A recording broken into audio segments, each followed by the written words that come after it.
Bismillahirrahmanirrahim. Assalamualaikum warahmatullahi wabarakatuh. Innal hamdalillah nahmaduhu wa nasta'inuhu wa nastahdihi wa nastaghfiruh wa na'udzu billahi min shururi anfusina wa min sayyiati a'malina. Man yahdihillahu fala mudilla lahu wa man yudlil fala hadiya lahu. Ashhadu an la ilaha illallah wahdahu la syarika lahu. وأشهد أن سيدنا محمدا عبده ورسوله اللهم صل على سيدنا محمد وعلى آله وصحبه أجمعين أما بعد.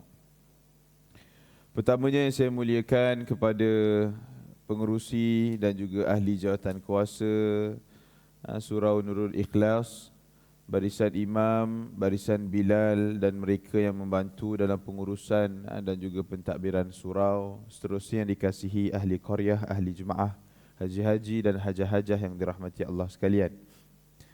Alhamdulillah, bersyukur kita pada Allah Subhanahu wa taala atas nikmat yang Allah telah berikan pada kita, atas rezeki yang Allah telah berikan pada kita, atas segala bentuk kurniaan yang Allah berikan pada kita, keluarga kita, masyarakat sekeliling kita, umumnya dalam negara kita. Mudah-mudahan ia semakin mendekatkan diri kita dengan Allah Subhanahu wa taala, menambahkan iman, menambahkan ilmu, menambahkan takwa dalam diri kita. Antara nikmat yang wajib kita bersyukur pada Allah, nikmat iman dan juga nikmat Islam. Buatlah kebaikan banyak mana pun, sedekahlah duit banyak mana pun, tapi sekiranya tiada iman, tiada Islam, amalan itu tidak ada nilai di sisi Allah Subhanahu wa taala. Jadi benda yang paling penting iman dan juga Islam.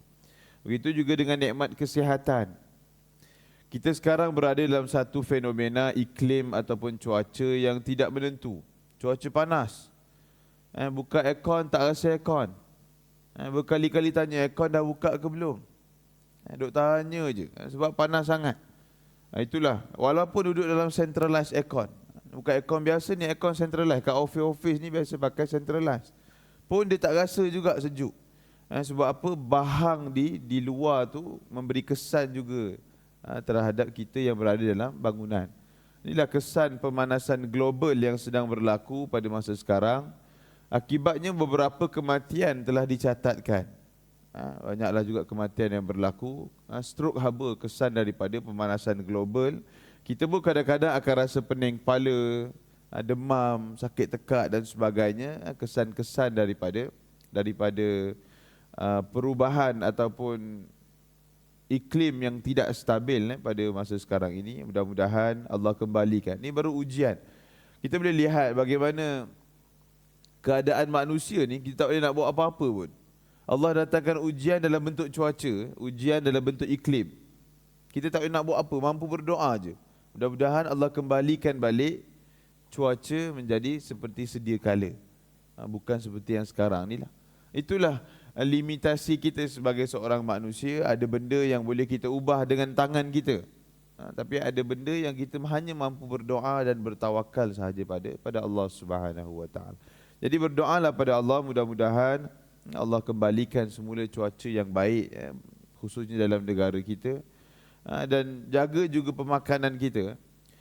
Bergaya-bergaya juga. Makan macam-macam benda kita makan kan. Minum minuman manis kita pun macam-macam benda kita minum. Tapi pastikan kita neutralkan balik pemakanan dan minuman kita itu. Minum balik air suam, air mineral. Pemakanan, makanlah juga buah-buahan dan sebagainya. Ini antara benda yang kita nak jaga diri kita, khususnya dari aspek pemakanan. Raya ni tak habis lagi. Raya Syawal ni dia habis raya haji. Ni formula baru kita jumpa tahun ni. Jadi tiap minggu dia akan ada lagi majlis raya Aidilfitri. Tapi dah 40 Syawal lah. 40 Syawal lah, tak jumpa 40 Syawal. Jadi begitulah budaya kita, semakin lama semakin extend kita punya tarikh raya kita. Tak apalah, satu adat yang baik sebenarnya untuk kita amalkan. Jadi jaga pemakanan kita, jaga kesihatan kita. Mudah-mudahan tidak ditimpalah dengan sebarang penyakit dan sebagainya. Sebab apa? Sekali kena penyakit, seumur hidup kita kena konsum ubat-ubatan. Sekali kena kencing manis, sampai bila-bila kena makan ubat. Sekali kena sakit jantung, bila-bila kena makan ubat. Jadi sebab itulah kena beringat sebelum terkena. Jadi berjaga-jaga. Jadi insya-Allah pada pagi ini kita nak bincang satu surah mengenai surah Al-Kafirun. Flow kita pagi ni mula-mula kita nak cerita sikit bulan Zulkaidah. Kemudian kita akan masuk surah Al-Kafirun. Kenapa kita nak masuk surah Al-Kafirun? Ini berikutan isu mengenai kalimah Allah. Bila kita sebut isu kalimah Allah, panjanglah ceritanya kan. Daripada 1986 tu. Jill Lawrence. Macam mana? Cuba kita fikir macam mana daripada dia sebenarnya 1986 tu isu rampasan CD yang berkaitan dengan dakwah Kristian dari sudut mereka lah. Dari sudut kita dakwah Kristian kan. Jadi bila mana KDN ataupun immigration ke custom, mereka merampas CD tersebut di airport di Sepang. Jadi kesannya dia buat laporan, dia filekan kes ini di mahkamah. Dia nak fight. Maksudnya dia fight atas KDN lah. Jadi bila mana dia fight, masa seterusnya dia menang kes tu. Jadi CD tu pun dia dapat. Ambil masa bertahun-tahun jugalah. Selepas dia menang kes tu, dia filekan semula satu kes yang baru berikutan daripada rampasan CD adalah penggunaan beberapa kalimah dalam agama dia, iaitu dalam agama Kristian, iaitu kalimah Allah, kalimah salat, kalimah Kaabah dan juga kalimah Baitullah. 4 kalimah ni dia nak gunakan dalam agama dia, iaitu agama Kristian. Umumnya agama-agama lain pun boleh guna jugalah sekiranya benda ini diluluskan. Jadi dia filekan semula. Sebab apa? Sebab dia mungkin nak gunakanlah dalam kitab Bible dia mungkin, ataupun dalam ucapan dia, penerbitan dia, kalimah Allah. Satu kepelikan yang berlaku apa dia? Bila kita tukar perkataan God ni Tuhan lah kan. Bila tukar ke bahasa Melayu dia jadi Tuhan, dia tak jadi Allah. Sebab apa? Sinonimnya perkataan Allah itu adalah Tuhan bagi umat Islam dalam negara kita ni, ataupun dalam dunia ni lah. Jadi pelik bila mana Tuhan ataupun God itu tiba-tiba kita nak terjemah dia ke dalam bahasa Melayu jadi Allah. Jadi pelik sikit. Sedangkan kita tahu Allah itu penggunaan nama Tuhan bagi umat Islam. Kita pun tak tahu apa motif utama, tapi itulah realiti yang berlaku Mac 2021 masa PKP ni. Masa PKP Mac 2021 KDN kalah.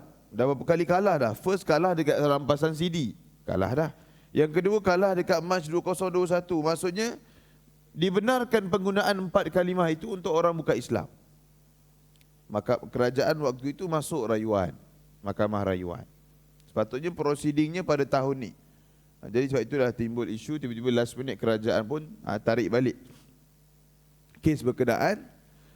Dan terus hari yang sama Istana Selangor keluar kenyataan mengenai tetap haram juga penggunaan kalimah ini untuk orang Islam dalam Selangor. Terus lepas itu MAIS pula keluar kenyataan. Ketua pengarah dia ke pengarah dia keluar kenyataan tidak bersetuju dengan tindakan kerajaan. 2 hari lepas ke sehari lepas keluar daripada Istana Johor berkaitan dengan benda yang sama jugalah. Tetap pengharaman berlaku di negeri Johor dan menasihati kerajaan kenapa tarik balik perkara ini. Jadi pertama itu background kepada isu kenapa kita nak bincang surah Al-Kafirun. Umumnya bila kita sebut tentang isu kalimah Allah, tentang isu laungan azan yang tidak dibenarkan menggunakan speaker luar di Tanjung Tokong di Pulau Pinang, juga berikutan siri-siri tahun lepas penghinaan kepada agama, penghinaan kepada Quran, penghinaan kepada segala aspek yang ada kepada Rasulullah.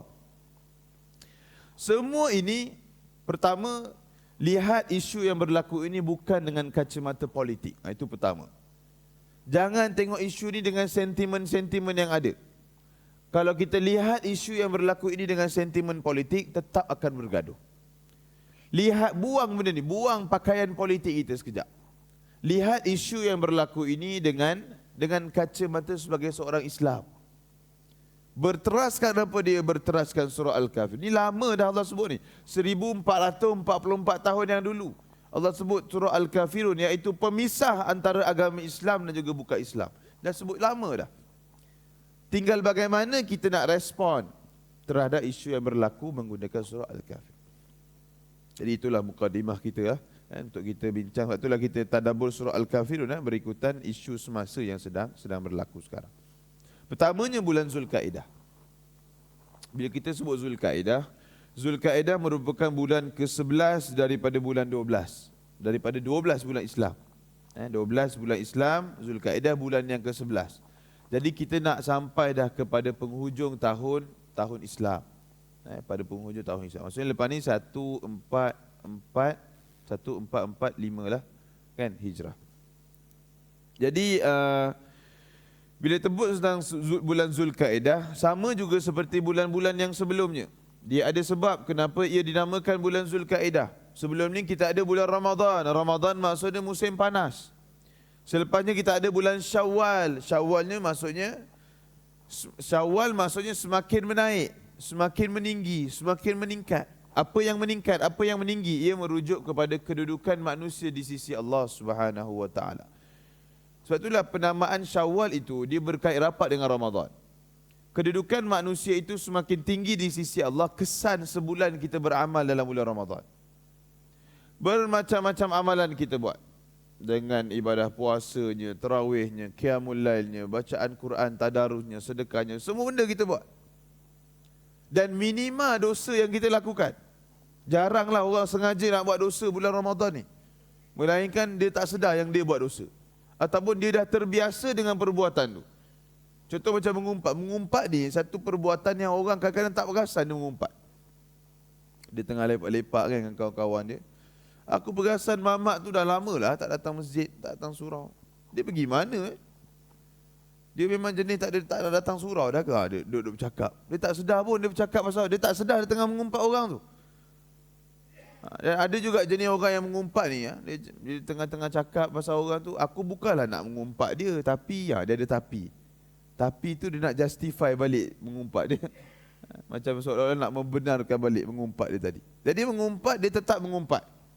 Jadi kadang-kadang ada orang dia buat dosa, dia tak sedar yang benda tu dosa. Itu bahaya tu. Jadi sebab itulah dalam bulan Ramadan jarang kita buat dosa secara sengaja. Jarang. Kalau ada pelik.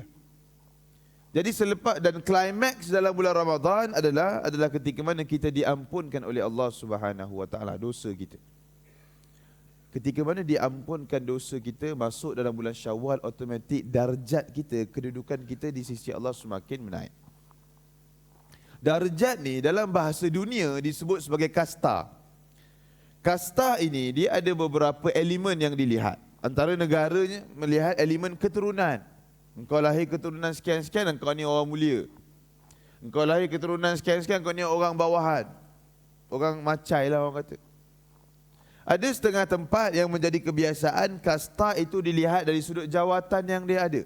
Kedudukan dia, pangkat dia, aset dia, harta dia. Gelaran yang dia ada, status dia, profil dia. Ikutlah apa-apa.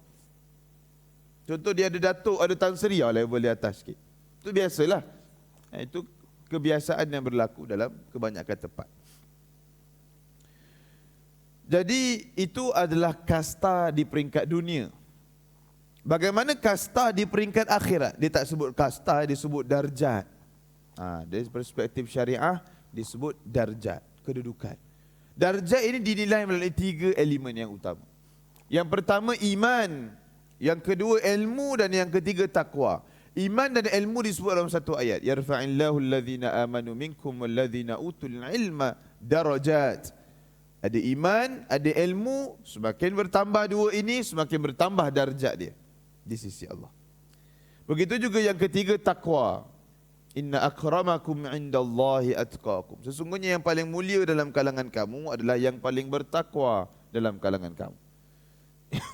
Jadi 3 ini elemen yang mana semakin dia meningkat dalam diri kita, semakin meningkat juga darjat kita di sisi Allah Subhanahu wa taala. Dia bersifat fluctuate, bersifat fleksibel. Iman, ilmu dan juga takwa ni kadang naik, kadang turun. Dan setiap daripada kita mempunyai iman, ilmu, takwa yang berbeza-beza. Tak mungkin sama. Dan perbezaan inilah yang menentukan perbezaan kita di sisi Allah Subhanahu wa taala. Sebab itulah kita kena cari jalan bagaimana nak meningkatkan iman, ilmu dan juga takwa dalam diri kita. barulah akan mencapai darjat yang semakin meningkat di sisi Allah. Dan apa persamaan tiga-tiga ni? Apa persamaan iman, ilmu dan juga takwa? Tiga-tiga benda ni kita tak nampak dengan mata kasar kita. Siapa pernah tengok takwa? Lepak restoran takwa ramai lah. Takwa siapa pernah tengok? Iman siapa pernah tengok? Jumpa iman pernah lah, nama orang. Jadi kita tak tahu, tak pernah tengok rupa paras takwa, rupa paras iman, ilmu. Kita duk sebut menuntut ilmu kan. Pernah tengok ilmu tak? Ini hanya tulisan sahaja kepada ilmu. Ilmu tu pernah tengok? Tak pernah tengok.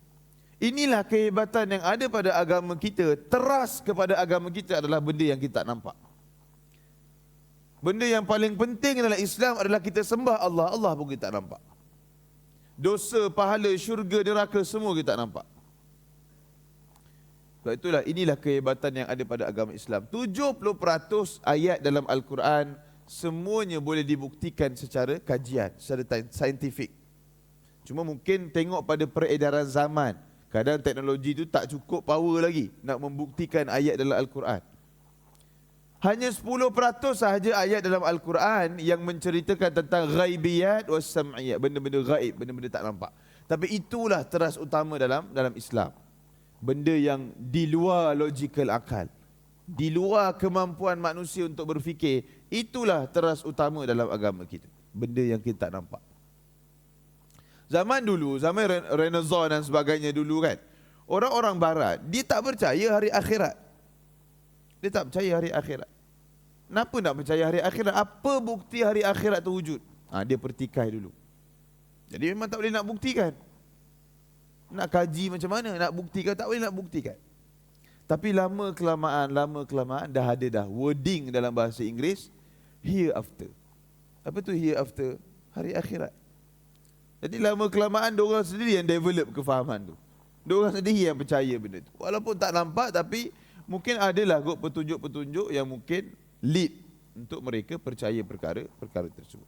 Jadi sebab itulah indahnya dan hebatnya Islam adalah pada perkara-perkara ini, ghaibiyat was sam'iyat, benda-benda yang gaib. Jadi sebab itulah diri kita ini perlu untuk kita semangat untuk membentuk iman, ilmu dan juga takwa, supaya darjat kita di sisi Allah itu semakin meningkat, semakin bertambah dan semakin mulia kita di sisi Allah Subhanahu wa taala. Itu antara perkara yang berkaitan dengan penamaan bulan. Sebab itulah Syawal dinamakan semakin menaik. Begitu juga Zulkaidah. Kaidah datang dari perkataan qa'ada. Qa'ada maksudnya duduk. Duduk ini signifikannya dua perkara. Yang pertama, duduk membawa maksud terhentinya peperangan dalam bulan tersebut. Dalam bulan ini. Kerana apa? Kerana ini adalah bulan-bulan haram. Zulkaidah merupakan sebahagian daripada bulan haram. Bulan haram ada berapa? Ada 4. Thalathatu mutawaliyat Nabi sebut dalam hadis. Al-Quran hanya sebut umum sahaja. Inna iddatash syuhur, surah At-Taubah ayat 36.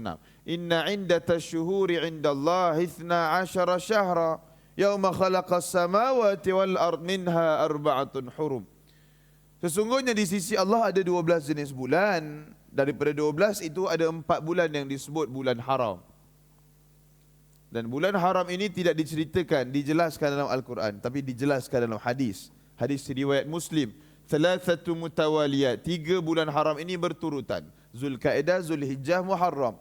Wa Rajabun mudar bainal Jamad wa Sya'ban. Dan satu lagi bulan berada antara bulan Jamad, iaitu Jamadil Akhir dan juga Sya'ban. Itulah bulan Rajab. Jadi kalau ikut susunan hadis, bulan-bulan haram ni Zulkaidah, Zulhijjah, Muharram, Rajab. Kalau ikut susunan bulan Islam kita, Muharram, Rajab, Zulkaidah, Zulhijjah. 4 bulan yang haram. Bulan yang haram ini antara sebab kenapa dinamakan haram, diharamkan berlakunya peperangan pada bulan tersebut. Cuma ada perbincangan panjang lah. Ada nasah mansukh, ada kata dah boleh, ada kata masih belum. Itu perbincangan para ulama. Sebab kedua, signifikan kenapa disebut qaidah, Zulkaidah, duduk adalah terhentinya segala aktiviti perniagaan dan jual beli dalam bulan ini. Kerana nak memberi laluan kepada ibadah haji.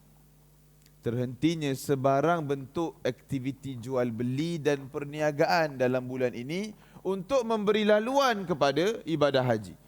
Dan ibadah haji itu juga sebenarnya satu bentuk perniagaan. Sebab itulah bila mana kita sebagai jemaah haji pada tahun ni, ataupun kita nak mendoakan jemaah haji yang menjadi duyufur rahman, jadi apa doa yang Nabi ajar? Nabi ajarkan doa, Allahumma ja'alhu hajjam mabrura wa sa'yan mashkura wa tijaratan lan tabur. Ya Allah, berikanlah kepada kami atau berikanlah kepada dia haji yang mabrur, wa sa'yan mashkura, usaha yang mendapat keridaan-Mu, wa tijaratan lan tabur, dan jadikan perniagaan ini perniagaan yang tidak merugikan. Kenapa Nabi sebut ibadah haji itu perniagaan? Kerana inilah bentuk bisnes kita dengan Allah Subhanahu Wa Taala. Sebab itulah benda lain, bisnes lain kena tinggal. Ibadah haji ini investment kita, trading kita dengan Allah. Ikutlah apa-apa istilah nak guna kan zaman sekarang ni.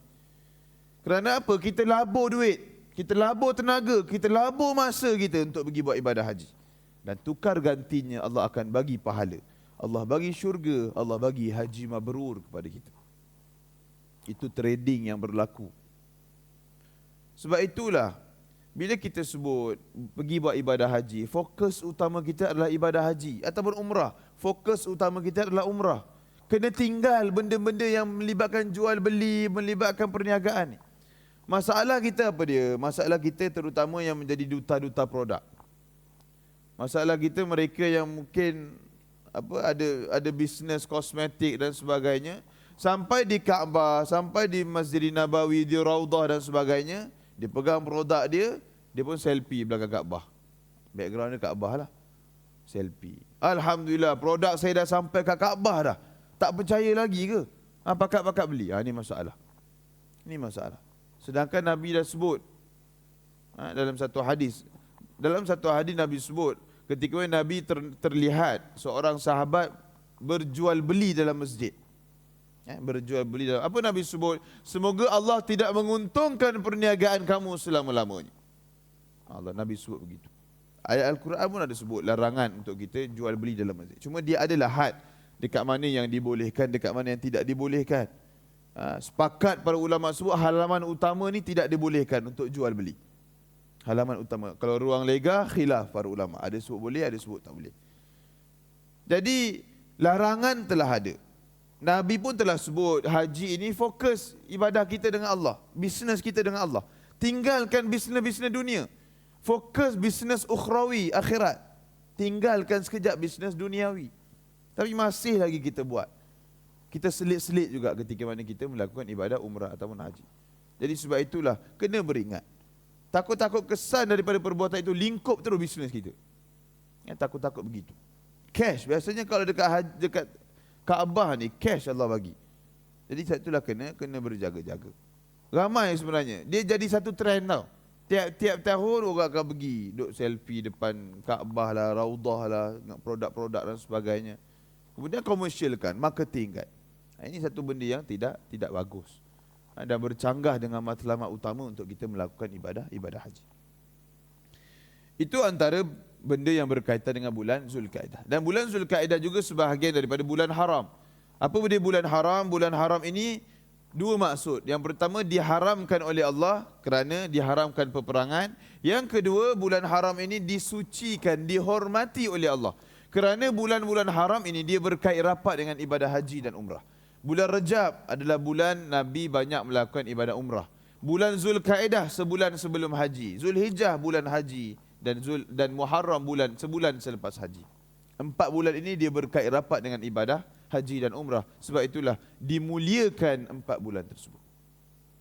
Jadi apa kelebihan yang ada pada bulan Zulkaidah? Fala tazlimu fihinna anfusakum. Jangan kamu menzalimi diri kamu pada bulan-bulan yang haram ini.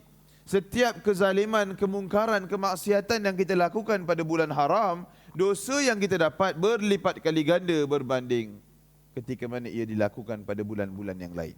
Begitu juga setiap amalan, setiap kebaikan yang kita lakukan pada bulan-bulan haram, pahala yang kita dapat juga dilipat kali gandakan oleh Allah Subhanahu Wa Taala. Ini kelebihan khusus yang ada pada bulan-bulan haram, antaranya bulan Zulkaidah.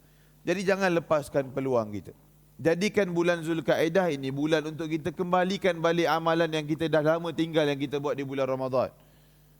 Biasalah bulan Ramadan maksimum kita buat amalan. Masuk bulan Syawal, momentum ibadah kita semakin menurun. Sebab momentum makan kita semakin menaik. Yalah, seronok kan, raya. Jadi masuk bulan Zulkaidah, cuba kembalikan balik momentum ibadah kita yang kita buat dalam bulan Ramadan. Bacaan Quran kita, salat berjemaah kita, sedekah kita.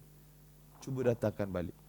Mudah-mudahan Allah kurniakan kita sifat istiqamah, iaitu konsisten untuk kita sentiasa melaksanakan amalan dan juga ibadah yang telah sekian lama kita lakukan sebelum ini.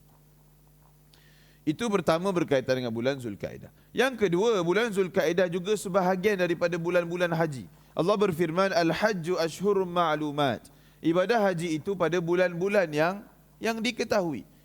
Jadi umumnya ibadah haji itu ada 3 bulan yang disebut sebagai bulan-bulan haji. Bulan Syawal, Zulkaidah dan juga Zulhijjah. 3 bulan. Saya ringkaskan pada tahun ini, ada sedikit isu berkaitan dengan haji. Isunya apa? Isunya berkaitan dengan rate harga. Sebelum ni, kalau kita buat ibadah haji ada muassasah. Dia ada satu ada muassasah tabung haji, satu ada package swasta. Jadi kalau kita pergi under muassasah, dia ada satu rate harga je sebelum ni, iaitu 10,000. Plus minus lah, ada yang mungkin dapat 9,000, ada yang mungkin lebih sikit 11,000. Tapi buat pertama kalinya tahun ini, buat haji under muassasah, under tabung haji, dia ada 3 rate harga. Iaitu rate harga dia mengikut klasifikasi B40, M40, T20. B40 10,000. M40 16,000 plus minus. Boleh jadi lebih, boleh jadi kurang. Dan yang terakhir T20, iaitu 30,850 full amount. Dan siapa yang buat rayuan, maksudnya penggiliran dia bukan tahun ni, tapi dia nak cuba try yang buat rayuan. Ataupun mereka yang nak buat haji kali kedua ataupun kali ketiga, bukan kali pertama, automatik dia akan diklasifikasikan bersama T20 tadi. Dia kena bayar penuh 30,850. Tahun lepas kita diuji dengan umur. Orang yang lebih umur 65 tahun, duit banyak mana pun, panggilan dah ada pun, tetap tak boleh pergi. Sebab apa? Lebih had umur. Tahun ni diuji dengan kewangan. Bila kita sebut ibadah haji dia ada satu syarat dinamakan istita'ah, iaitu kemampuan. Kemampuan pecahan dia 3, iaitu kewangan, kesihatan dan juga panggilan. Kewangan 10,000 itulah yang biasa. Kesihatan medical check up. Dulu medical check up, lepas yang terakhir panggilan, menjadi rebutan orang panggilan. Ada orang dia dah buka akaun tabung haji, dan dia ingat bila dia buka akaun tabung haji, sekalilah tu daftar haji. Rupanya dia punya ingatan tu silap, kan? Jadi lepas 10 tahun dia buka akaun tabung haji, dia pun semangatlah tanya, bila aku punya penggiliran haji ni? Mungkin time tu tak ada tijari lagi, so dia pun call lah HQ tanya, bila saya punya penggiliran untuk buat ibadah haji? Cik, awak ni tak daftar lagi? Tak daftar? Saya dah buka akaun dah. Oh, buka akaun tak semestinya daftar, ada 2 benda yang berbeza. Sudah 10 tahun rugi. Jadi bila baru daftar balik untuk penggiliran haji, rupanya tengok tahun untuk dia pergi haji 2130. Bila nak pergi tu? Hidup lagi tak tahu. Bukan isu hidup, kalau hidup pun dah larat lagi ke tak tahu. Dah ramai sebenarnya orang, 2,100 lebih tu dah jadi biasa dah. Nak bagi tahu, isu utama dekat ibadah haji ni adalah penggiliran. Yang pergi ada muassasah. Cuma tahun ni buat pertama kalinya, masuk bulan Zulkaidah difahamkan 3 hari lepas, tak tahulah hari ni kan. 3 hari lepas difahamkan masih belum lagi finalize nama-nama yang nak pergi buat ibadah haji. Masih belum lagi finalize. Kerana banyak lompongan-lompongan, ramai yang tolak tawaran. Kerana tak mampu nak bayar full amount tadi.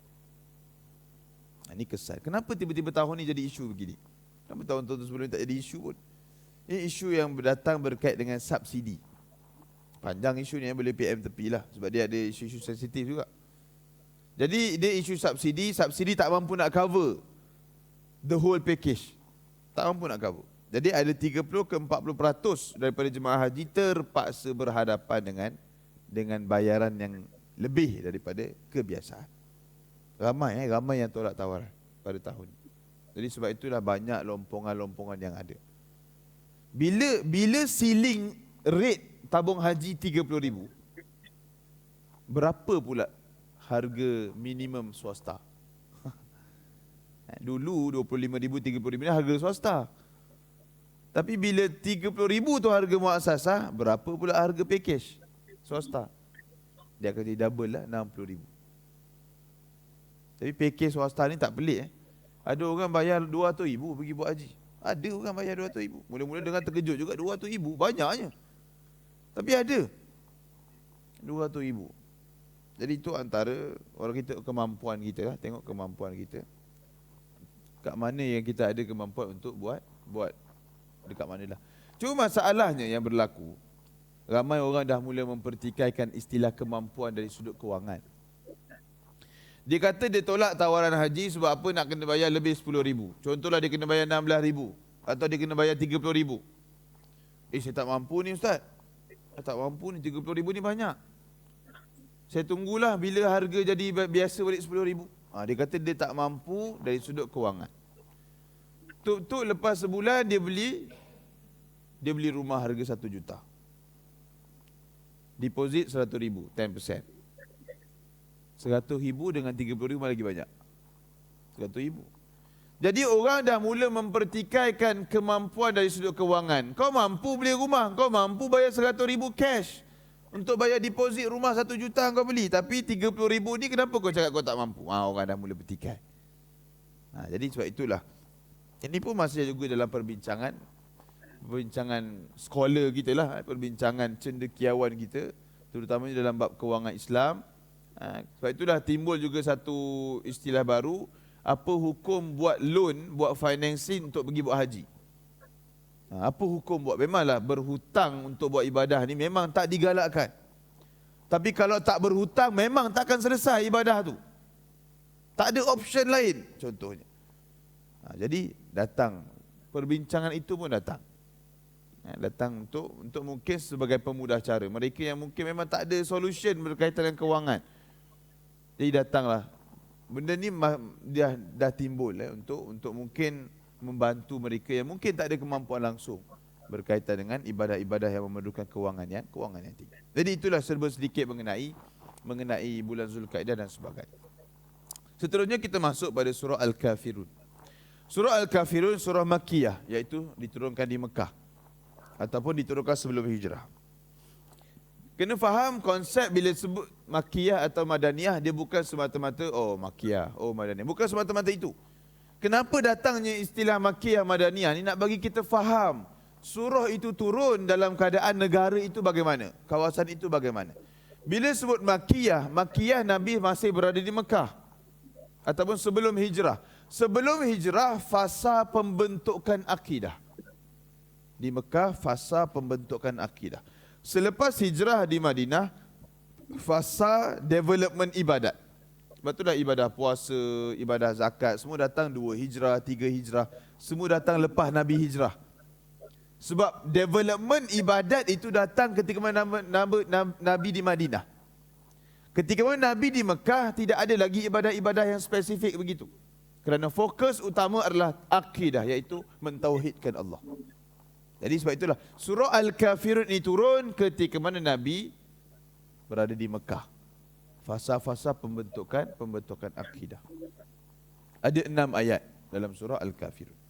Dinamakan surah Al-Kafirun kerana Allah memerintahkan Nabi Muhammad untuk berbicara dengan orang-orang kafir bahawa beliau tidak akan pernah menyembah berhala-berhala dan patung-patung yang mereka sembah. Ini kita akan ceritakan kenapa sebab turunnya surah Al-Kafirun.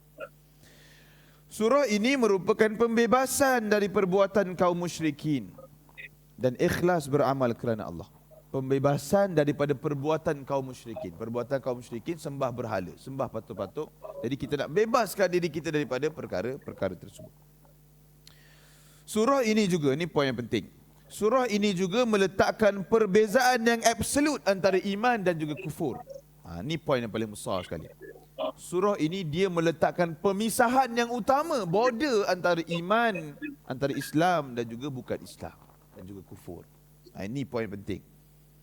Keutamaan surah ini yang dibaca bersama surah Ikhlas pada solat sunat tawaf. Kalau kita biasa, kalau kita ingat balik kita buat umrah haji, bila kita dah buat tawaf, kemudian kita akan solat sunat tawaf kan. Jadi antara sunnah bacaan solat sunat tersebut adalah surah Al-Kafirun dan juga surah Al-Ikhlas. Juga dibaca ketika solat witir. Ini sunnah juga. Kalau witir biasa kita imam akan baca rakaat pertama witir surah Al-A'la, Sabbihisma Rabbikal A'la. Rakaat kedua surah Al-Kafirun dan rakaat ketiga Qul huwallah ataupun 3 Qul. Itu sunnah yang dibaca. Nabi juga bersabda, jika kamu hendak tidur, maka bacalah surah Al-Kafirun hingga ayat terakhir. Kerana sesungguhnya ia akan membebaskan kamu daripada kesyirikan. Ini sunnah. Selain baca 3 Qul, biasa kita baca 3 Qul, kita nak benteng diri kita kan daripada gangguan makhluk halus dan sebagainya. Sunnah juga baca surah Al-Kafirun sebelum tidur. Nak benteng juga diri kita daripada elemen-elemen kekufuran. Elemen-elemen kekufuran. Kemudian kita masuk pada asbabun nuzul, sebab turunnya surah Al-Kafirun. Ibnu Abbas meriwayatkan, ketika mana kaum Quraisy memanggil Rasulullah dengan menawarkan 3 tawaran utama, iaitu 3 ta. Apa dia? Harta, wanita, tahta. 3 ta yang ditawarkan kepada Rasulullah. Dengan syarat. Tawaran tu ada tapi dengan syarat. Bila kita lihat sebelum ni sejarah zaman Rasulullah konsep berdakwah ada 2 kaedah. Yang pertama secara bersembunyi, yang kedua secara terang-terangan. Bersembunyi kalangan keluarga, rakan-rakan terdekat dan sebagainya. Bersembunyi ni tak ada isu sangat sebab orang tak berapa nak tahu. Mula Nabi berdiri di Bukit Safa, permulaan Nabi dakwah secara terang-terangan, itu yang berlaku isu. Kat situlah berlaku serangan demi serangan kepada Rasulullah. Nabi orang gila lah, Nabi tak betul lah, Nabi cuba nak hentam agama nenek moyang kita lah, apa macam-macam kritik. Padahal sebelum tu Nabi lah orang yang paling disanjung di Mekah. Nabi orang yang paling disanjung di Mekah sampai membawa gelaran Al-Amin, iaitu orang yang paling dipercayai. Klimaksnya ketika Nabi selesaikan konflik berkaitan dengan perletakan Hajarul Aswad. Nabi antara orang yang disanjung. Tapi bila permulaan Nabi dihina, dikritik, ketika Nabi nak mula membawa Islam. Sebab itulah berdakwah ni bukan mudah. Berdakwah ni dia ada banyak cabaran. Dan kena faham, berdakwah ni bukan kerja ustaz-ustazah saja, tidak. Berdakwah ni kerja kita semua. Kita semua ini ejen-ejen pendakwah. Sebab apa? Pendakwah itu dia tidak hanya berkait dengan asatizah saja, tidak. Semua kita terlibat dengan mendakwah. Nampak kemungkaran, kena tegur, itu dakwah. Anak kita tak solat, kena suruh solat, itu dakwah. Dakwah dalam keluarga, dakwah dalam masyarakat dan sebagainya. Ini nak bagi tahu, Nabi mula saja sampai ke Islam, Nabi dah mula kena hina, kena ejek dan sebagainya. Sampai kena pulau. Nabi nak pergi beli makanan, tak boleh nak beli, orang tak nak jual kat Nabi. Sahabat-sahabat nak beli beras, nak beli roti, orang tak nak jual. Dipulaukan di tempat sendiri. Dan akhir sekali pakatan strategi nak bunuh Rasulullah, seperti mana disebut dalam surah At-Taubah. Dalam pertengahan, orang-orang musyriki Quraisy duk serang Nabi, duk tekan Nabi. Diorang pun bincang, kita ni asyik-asyik tekan je Rasulullah. Apa kata kita cuba pula cara yang lain? Cara yang lain lah ni. Kita cuba cara yang baik sikit. Kita offer dekat Nabi. Wanita, tahta, harta. Nabi nak ambil banyak mana harta, ambil lah dalam negara ni. Nabi nak pilih banyak wanita dalam negara kita, ambil lah, tak kisah. Nabi nak jawatan apa-apa dalam kerajaan ni, ambil lah, tak kisah. Yang penting dengan syarat apa dia, Nabi kena tinggalkan kerja dakwah Nabi. Tinggalkan Islam. Kerana bila Nabi memulakan dakwah Nabi sebagai dakwah ke arah Islam, seolah-olah Nabi ini mengejek agama kita, merendah-rendahkan agama kita. Itu. Mula-mula ditawarkan 3 perkara ini, so Nabi tinggalkan dakwah. Nabi buat tak tahulah. Nabi buat dono je. Nabi sambung dakwah Nabi. Diorang ni pun fikir, dia come back balik. Okey, kita try upgrade balik kita punya offer. Masih lagi 3 ta yang sama, tapi dia offer, okey lah Nabi, macam ni lah. Engkau tak payah tinggal dakwah kau. Dia revise balik dia punya offer. Cuma kita buat satu trading. Apa trading kita? Setahun Nabi cuba engkau masuk agama kami sembah berhala. Setahun berikutnya kami masuk Islam sembah Allah. Kita cuba buat penggiliran. Setahun pertama kau sembah, setahun kedua kita penggiliran. Kan adil, fair and square, sama-sama sembah punya sembahan. Dia punya tawaran tu. Memang luar biasa lah dia punya tawaran. Nabi buat tak tahu lagi. Nabi buat ada lagi. Orang fikir, okey, dia datang, dia come out dengan last offer. Final offer. Apa final offer dia? Masih berlaku trading. Okeylah, Nabi masuk ke agama kita, sembah berhala sekejap. Kita masuk ke agama Islam, sembah Allah sekejap. Dekat mana yang ada kebaikan yang banyak, sama-sama kita berkumpul sembah dia. Maksudnya apa? Dia nak capai kata putus. Bukan selamanya kita bertukar-tukar sembahan. Sampai satu tahap kita tengok sembah Allah ke sembah berhala yang lagi baik. Kalau sembah Allah lagi baik, kita sama-sama semua akan sembah Allah, tinggalkan berhala. Kalau sembah berhala lagi baik, sama-sama semua sembah berhala, tinggalkan Allah. Masih lagi ada elemen trading. Trading maksudnya pertukaran sembahan. Last final offer, ketika mana offer datang daripada musyrik Quraisy, terus turun 6 ayat penuh surah Al-Kafirun. 6 ayat penuh surah Al-Kafirun turun yang nak menceritakan kepada kita ini pemisah utama antara orang Islam dan juga bukan Islam.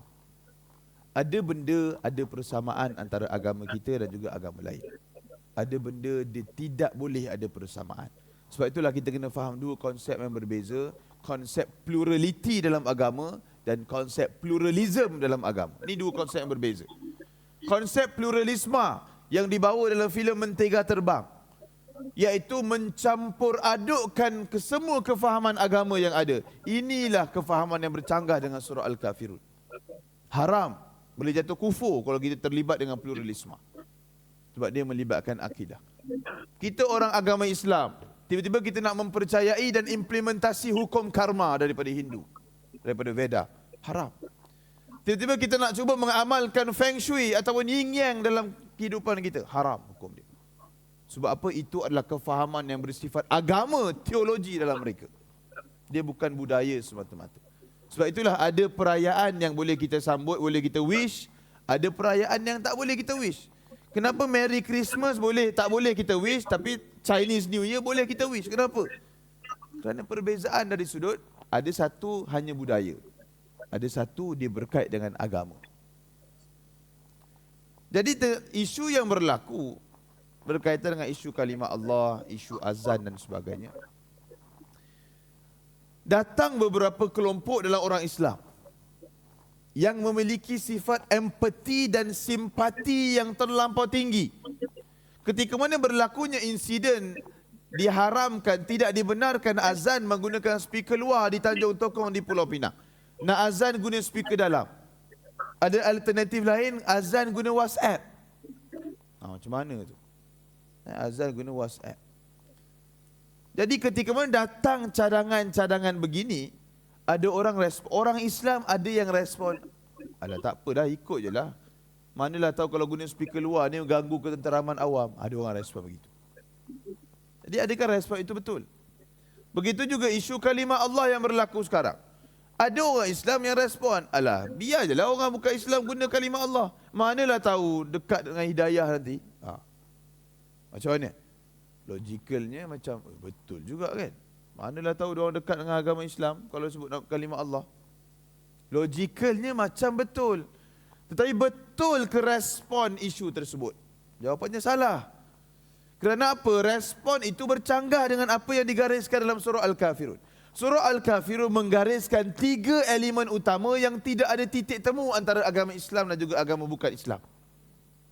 3 benda yang tak ada titik temu. Ada titik temu tu banyak. Kita berbuat baik, tolong menolong dan sebagainya. Itu semua ada titik temu. Tapi ada 3 benda dia tak ada titik temu. Yang pertama, aspek penyembahan. Sampai kiamat kita sembah Allah, mereka akan sembah selain Allah. Tidak ada titik temu dalam aspek penyembahan. Yang kedua, aspek pensyariatan. Syariat umat Islam berbeza dengan syariat bukan Islam. Kita ada solat, kita ada azan, kita ada zakat, kita ada haji. Berbeza konsep ritual kita. Kita dengan cara kita, mereka dengan cara mereka. Tidak akan ada titik temu antara perkara ini. Dan yang ketiga, ayat yang terakhir, lakum dinukum waliyadin. Agama itu sendiri tidak akan ada titik temu dengan agama lain. Islam, Islam. Agama lain, agama lain. Dia tidak ada titik temu. Jadi perlu faham, bila kita sebut pluraliti dalam agama, pluraliti adalah kita hidup dalam masyarakat majmuk, berbilang kaum, berbilang bangsa, berbilang agama, hidup dalam keadaan harmoni. Bila kita sebut harmoni, respect each other. Respect. Bila sebut harmoni, bukan semua benda boleh diharmonikan. Ada benda yang tak ada titik temu, tak jumpa harmoni. Maksudnya apa? Dia kena ada toleransi. Tolerate. Ada rumah orang Islam tepi kuil. Rumah orang Islam tepi kuil. Dia akan bunyi loceng, ada bau kemenyan. Agak-agak terganggu tak orang Islam tu punya rumah? Terganggu. Dia akan ada gangguan. Tapi atas dasar itulah ritual ataupun kefahaman agama mereka, kita tolerate. Kalau susah sangat, carilah rumah lain. Begitu juga rumah non-Muslim depan surau, depan masjid. 5 kali sehari azan. Agak-agak orang terganggu tak? Terganggu punya. Lagi-lagi Bilal time tu mengantuk kan. Allah, suara sumbang sikit. Lagilah terganggu. Tapi atas dasar itu adalah ritual syariat dalam agama kita. Dia respect. Dia ada unsur tolerate. Ganggu tetap ganggu. Tapi gangguan itu kita boleh bearable. Kita boleh tahan dengan aspek hormat pada agama lain. Nak bagi tahu ada benda tak ada titik temu, dia kena ada toleransi. Tapi isu yang berlaku ketika mana azan dinafikan hak dia. Bila mana azan dinafikan hak dia, itu seolah-olah merendahkan martabat kita sebagai umat Islam. Bila sebut surah Al-Kafirun, di sini kita perlu faham ada 4 jenis orang kafir. Orang kafir zimmi, orang kafir musta'min, kafir mu'ahad, yang terakhir kafir harbi. Kafir harbi, kafir yang wajib diperangi ada 2 elemen yang menjadikan dia itu kafir harbi. Yang pertama, langgar perjanjian dengan umat Islam. Ini kisah yang berlaku Yahudi. Ketika Nabi membentuk kerajaan Madinah, antara rakyat dia adalah Yahudi, orang Yahudi, masyarakat majmuk. Jadi orang Yahudi dah buat perjanjian dengan Nabi, sama-sama jaga negara, sama-sama bantu, sama-sama ini. Tapi ada sebilangan kecil orang-orang Yahudi ni, dia berpakat dengan musyrikin Quraisy di Mekah, serang Madinah balik. Ini adalah Yahudi yang dikategorikan sebagai kafir harbi, wajib diperangi sebab langgar perjanjian dengan umat Islam. Dan yang kedua, elemen yang kedua yang mengkategorikan kafir itu kafir harbi, apa dia? Yang merendah-rendahkan syariat umat Islam, merendah-rendahkan kedudukan Islam. Antaranya menafikan azan tadi. Azan tu 5 kali sehari je. Itu pun masih lagi tak boleh nak. Padahal benda tu dah bertahun, berpuluh ribu tahun, beribu-ribu tahun lamanya dah kita ini azan. Tiba-tiba cuba nak dinafikan. Dalam keadaan persekitaran surau itu ramai, majoriti pun ada juga orang Muslim. Satu blok Muslim. Ada 3 blok ke 2 blok, satu blok tu Muslim, kondo tu. Nak bagi tu ramai lah juga orang Islam. Cuma tak tahulah pergi ke tak pergi surau kan. Itu pun satu hal juga. Jadi nak bagi tahu, kefahaman kita bila datangnya isu-isu begini, betul ataupun tidak respon kita, simpati, empati kita terhadap isu yang berlaku. Isu kalimah Allah. Sebab itulah saya quote daripada Tuan Guru Dr. Harundin. Apa dia sebut? Takkanlah kita nak tunggu orang bukan Islam menggunakan simbol ataupun lambang rantai dia kan, tangkal dia tu gambar Jesus Christ, atas dia tu ada kalimah Allah, baru kita nak sedar yang ini mencemarkan kalimah Allah. Takkanlah kita nak sedar bila mana mereka menggunakan lambang Jesus Christ tadi, tempel kalimah Allah, letak dekat mereka, dekat rantai mereka itu, baru kita nak sedar yang benda ni tak betul, mencemarkan nama Allah. Baru kita nak, time tu dah terlambat dah pun. Sebab itulah pantas tindakan daripada Istana Selangor, Istana Johor terhadap perkara yang berlaku. Terus menggunakan kuasa istana terus berkaitan dengan penjagaan kita sebagai hak orang Islam. Isu ini isu yang sangat-sangat besar. Kesan dia sangat besar sebenarnya kalau ikut berpanjangan. Kenapa Dr. Zulkifli Al-Bakri, mantan mufti wilayah dan mantan menteri agama, agak tegas dalam perkara ni? Padahal kalau ikutkan, macam Ustaz Azhar sebut kan, Ustaz Azhar Idrus sebut, kalau non-Muslim tu sebut Alhamdulillah, dia bersin Alhamdulillah dia sebut. Takkan kau nak marah dia kot? Kau jangan sebut Alhamdulillah, kau bukan Islam. Tak, yang tu antara kelonggaran yang diberikan. Tapi yang ni yang tak boleh bagi kelonggaran. Sebab apa? Dr. Zulkifli berpandangan boleh berlaku kekeliruan, boleh berlaku manipulasi. Anak-anak kita kan tengok komik dekat kedai buku, tengok ada kalimah Allah, ada kalimah Kaabah, kalimah Salat. Oh, ni buku Islam kot. Padahal itu buku Kristian. Macam mana kita nak elakkan kekeliruan tu? Bahaya. Sebab itulah kenapa Dr. Zulkifli tegas dalam perkara ini. Dia tahu benda ni akan berlaku punya. Dan sebab itulah kita perlu faham. Poin yang penting, buang pakaian politik, tengok isu ini dengan kacamata seorang Islam. Berteraskan surah Al-Kafir. Surah Al-Kafir jelas mana yang boleh, mana yang tak boleh. Jadi isu penggunaan kalimah Allah tak boleh, kerana dia tidak ada titik temu antara penyembahan kita dengan juga penyembahan bukan Islam. Kita sembah Allah, mereka sembah selain Allah. Tidak ada titik temu. Ketika itu tidak boleh digunakan di tempat lain. Jelas disebut dalam surah Al-Kafir. Jadi wallahu a'lam, mudah-mudahan adalah input yang kita dapat, adalah manfaat yang boleh kita ambil daripada perkongsian kita bersama. Mudah-mudahan kita cuba mengkaji, cuba teliti isu-isu yang berlaku sekitar kita, dan semuanya kaitkanlah dengan Al-Quran. Al-Quran itu semua benda dah ada. Tinggal kita nak refer, jadikan ia sebagai reference ataupun tidak. Wallahu a'lam, aqulu qawli hadza wa astaghfirullahal azim li wa lakum. Assalamualaikum warahmatullahi wabarakatuh.